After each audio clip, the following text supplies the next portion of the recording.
I saw where you were criticized that maybe you enabled Kobe Bryant, and you were put in a pretty tough position. I got young kids that I want to see if they can play, develop them, but this was Kobe's farewell song, and I'm curious what management wanted from you.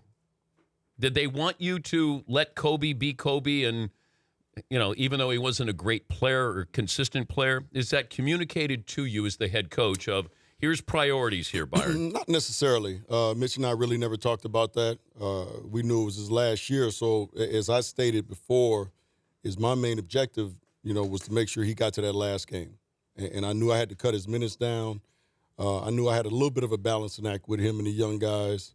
But I tried to make it as easy as possible for that transition. But I also knew there was going to be a number of games that he wasn't going to be able to play, so it was going to give a lot of these young guys even more of an opportunity to go out there and play. So, Mitch or Jim or anybody never really came to me and said, okay, we want you to play him less, play him more. They just basically let me do it the way I felt was the easiest for Kobe and for the younger guys. And like I said at the beginning, even at the beginning, Dan, at November, when he told me that this was his last year, is when I really started thinking about making sure that I could preserve him to get to April 13th. And that was the biggest thing that I wanted to do. And I asked him, I said, Kobe, you got to be perfectly honest with me on games you can't play, because your body's just killing you or aching. And the games that you do play, I'm going to hold you to a certain amount of minutes, every single night, because I want you to get to that last game. And I want you to be able to play the last game and walk off this court the way you should. But were you putting the best team out there, do you think, every night? Knowing that Kobe didn't want to come out, and you also had to develop these kids. Right. Not all the time. I mean, that's almost impossible to do. If you're trying to preserve one of the greatest players that ever played the game, but you're also trying to develop the young guys. So it is a little bit of a juggling act. But I did the very best that I could do with that situation because, like I said, I wanted him to get to that last game, and I wanted him to walk up that court standing. But I also wanted to give these young guys a chance to develop in a nice way. I wanted them to keep, getting better each month and not take those steps backwards. And I think for the most part, when you talk about the young guys that we had on that team, I think for the most part, all those guys developed nicely and got better as the season went on, and Kobe was able to go out the way that he wanted to go out. If you just had those young kids, you don't have Kobe. Do you still have a job? I don't know. I really don't know. Because I just don't. I think you were in a difficult position. It didn't feel fair, is what I'm saying here, Byron. Well, I appreciate that, but like I said, even after the season was over, I understand this business. I know how this business is, and there's really nothing that happens in this business anymore that shocks me. There's things that kind of surprise me, but there's nothing that really shocked me. You weren't surprised when you got fired? I wasn't shocked. You were surprised? I was a little surprised. But, like I said, when I got home and I thought about it, woke up the next morning, there's only two things you can do. You either sulk about it or you move on, and I chose to move on. And that's how I've done in my whole life. Every time you get knocked down, I get right back up. And that's what I plan on doing this year and for the rest of my life. It's Byron Scott, former Laker head coach, joining us here in the studio.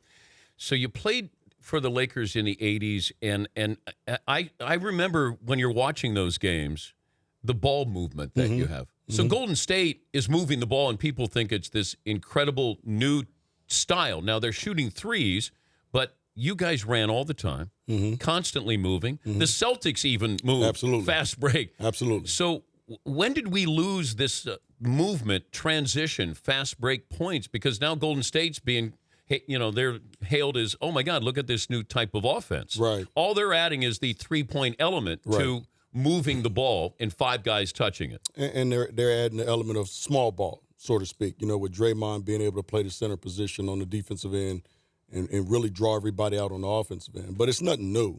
I mean, like you said, that was things that we did back in the 80s. And when you mentioned Boston, we ran a fast break where Magic had the ball 90% of the time because he's the best playmaker in the game that I've ever seen. And we ran a motion offense to get up and down the floor to try to get quick and easy baskets. But if we didn't, we always reversed the ball. The Boston Celtics did it with the pass. They basically tried to pass it up the sideline and get into their offense that way. So this is nothing new that we're seeing. The only thing that's new, like you said, is that, You know, you're seeing a multitude of three-pointers, and you're seeing a lot of small ball by certain teams. So I don't know where in the transition that we lost that, you know, from the 80s till the present date. But obviously it's something that's been kind of gradually getting away from us. And the way the game is played today, I think this is a fun style, obviously, but you got to have the personnel to do it. If you don't, you know, you can't. Everybody can't be Golden State. Everybody can't be San Antonio Spurs. You know, so you got to find out what's best for your team to be, you know, successful. Because if you try to mimic them with the players that you have and you don't have those players, it's not going to work. Well, that's why when they say Luke Walton's coming to the Lakers and he's going to bring Golden State style, I said, he better bring Golden State players then, because it's not going to work. Yeah. You know, you got to get guys that play that style and is used to playing that style for a number of years. And let's understand that Golden State didn't just start doing this last year. You know, when they won the championship, they've been doing this, and those guys have been together 4 or 5 years. When you look at Clay and you look at Steph and you look at Draymond, they've been together for a nice period of time right now. So this is a style that they're accustomed to. It's a style that they feel comfortable playing. And if you try to beat them at their style, that's where you're going to have problems. Who would you rather see face Steph Curry in their prime, Kobe or Michael? Whoa. You know, both of those guys are killers. I mean, and both of them would love to take the challenge of guarding Steph, you know, in their prime. But that whatever you do, I'm going to do it because Steph couldn't guard either one of those guys. No. But Mike could guard Steph. Yes. If Kobe wanted to guard Steph, he could. Yes. Right? Yes. Yeah. But see, the thing is, both of those guys would want to guard Steph. They would. Because they like the challenge. Yeah. Well, Mike would. You know, both of them, believe me, both of them would love the guarding back in their prime. Give me your best Michael Jordan story. Michael Jordan story. You guys remember Anthony Peeler? Yes. Okay, so out of Missouri, right? Out of Missouri. Yeah.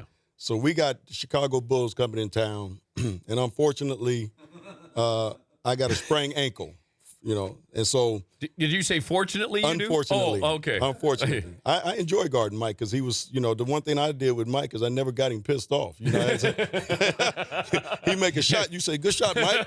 You know, you don't talk trash to him so he can go off for 60. You know, you try to kill him with kindness. Yeah. You don't try to talk trash to him. So they're getting off the bus. We're done with shoot around, and we're walking out, and MJ says, "B. Scott, what's going on?" I said, "What's up, MJ?" He said, "Man, I hear that you're not playing tonight." I said, "No, I sprained my ankle." He said, "Who's guarding me?" I said, "Anthony Peeler." He said, "Oh, 50.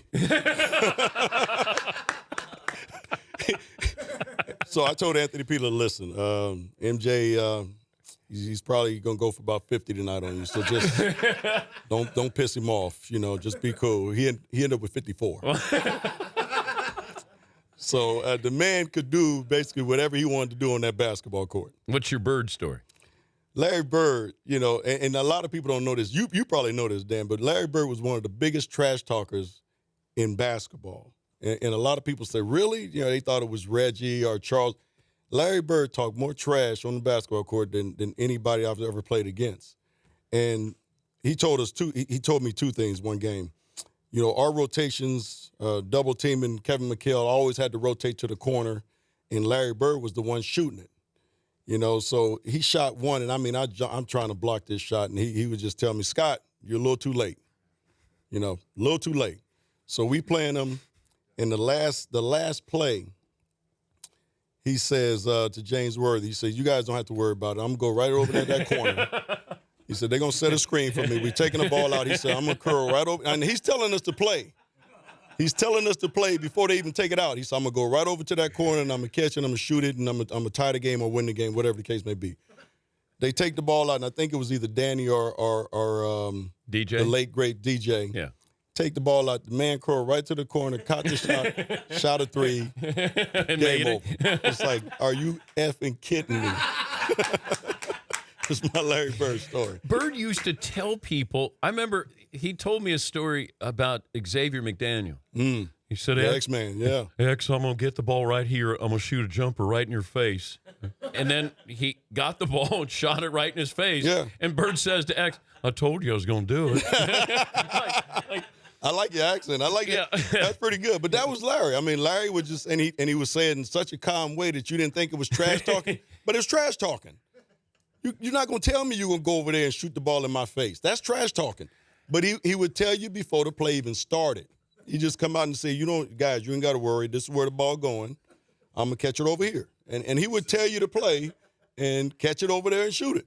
Man, I remember I was in the Garden when Magic hit the little baby hook. Yeah. And then going in the locker room. Yeah. And it was, you know how small those locker rooms were? And it was just chaos. Chaos in the Laker locker room after he hit that little baby hook, man. Well, the great thing about the Celtic-Laker rivalry back in those days is we truly did hate each other. We had a real dislike for, and hate's a strong word, but we really had a dislike for the Celtics as they did for us. And you know, when you retire and you get a chance to sit down with some of these guys, you find out why. It's because you were so much alike. You know, you had the same goals as far as winning a championship. You had no agenda. You know, so you really find out why you guys, you know, hate each other so much. And I love those rivalries. I mean, you know, the stuff they would do to us, you know, in the locker room where they would have 4 showers, 2 didn't work, and the other 2 had cold water. I mean, and you had towels, you know, you're supposed to get these big towels to dry off. They gave you face towels, you know. it was hilarious, some of the things they did to us after you gone through it. And, you know, we would never retaliate. Pat Riley was like, no, that's, you know, me back then, I would have been like, give them no towels, turn off all the showers. But it was great for basketball. He's Byron Scott, former Laker head coach. His basketball camp at Fullerton College runs from August 1st through the 5th. Is there information where they can go for more information? Yes, there is. They can go to Coach Scott. You got it over here, Paul. Paul said it over there. I'll tweet it out. You got it? Okay. Paul got it over there. Okay, a new book coming out in June of next year called For the Win. It's always great to see you, Byron. Dan, always a pleasure. I wish you the best. The Dan Patrick Show, weekday mornings on Audience.